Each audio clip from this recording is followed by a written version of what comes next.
नमस्कार दोस्तों, इससे पहले हमने किस शैशवावस्था में समग्रात्मक विकास पढ़ा था। आज पढ़ेंगे बाल्यावस्था में समग्रात्मक विकास। जो बाल्यावस्था मतलब 6 से 12 वर्ष में समग्रात्मक विकास कैसे कैसे होता है।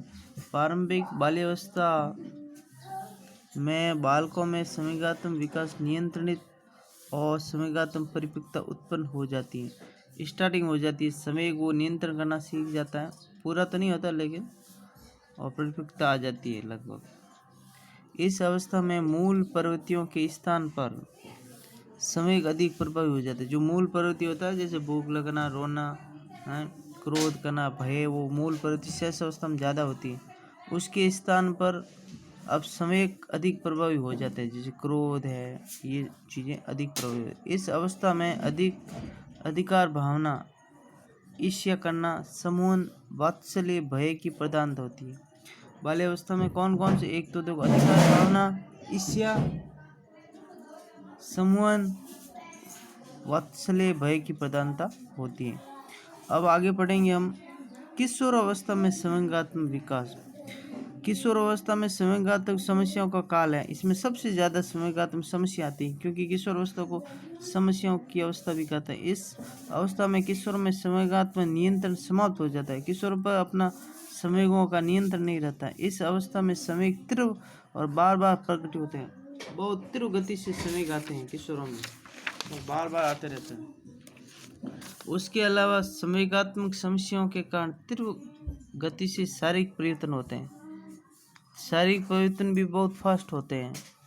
और क्या क्या होता है, अंतःस्रावी ग्रंथियों की सक्रियता ज़्यादा हो जाती है, इसलिए उन पे अपने संवेगों का नियंत्रण नहीं रहता किशोर अवस्था में। लैंगिक कुसमायोजित, बच्चे कुसमझ हो गए हैं, लैंगिक। फिर सामाजिक परंपराएं भी होती हैं, ऐसी रूढ़ियाँ होती हैं, जो समाज के कुछ नियम होते हैं जो किशोरों को समझ नहीं हो पाते हैं, इसलिए पारिवारिक नियंत्रण होता है, कठोर अनुशासन होता है।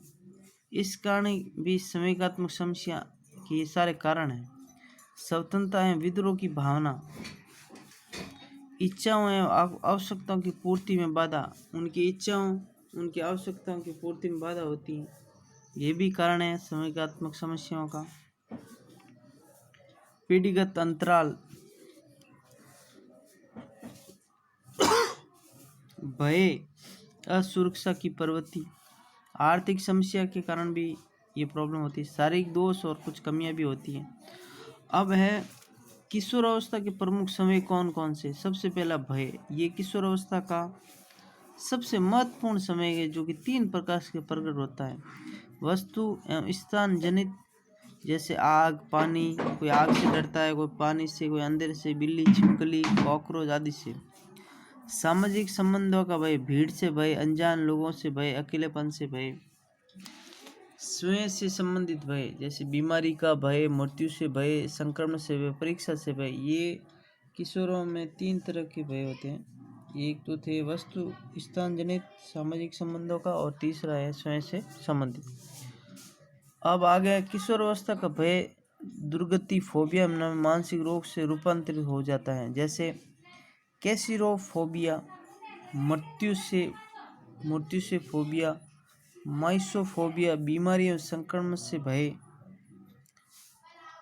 मानोफोबिया, अकेलेपन से भय, अकेलोफोबिया, भीड़ से भय, एग्रोफोबिया, सामाजिक संबंधों का भय, हाइड्रोफोबिया, पानी से भय, एग्जाम फोबिया, परीक्षा से भय, एक्रोफोबिया, ऊंचाई से भय, हीमोफोबिया, रक्त में भय, ओफोडियोफोबिया, सांप और छिपकली से भय, बुलिमिया, भोजन विकार, दिन भर खाते ही रहना, एनोरेक्सिया नर्वोसा, मोटापा संबंधित भय। ये किशोरावस्था में लड़कियों में ज़्यादा होता है। भोजन में प्रति अरुचि होने लग जाती है, लड़कियां सोचती हैं मोटी हो जाएंगी, इसलिए कम खाती है। फिर है क्रोध, किशोरावस्था दूसरा सबसे महत्वपूर्ण संवेग। भय के बाद में दूसरा है क्रोध। कौन सा है? क्रोध।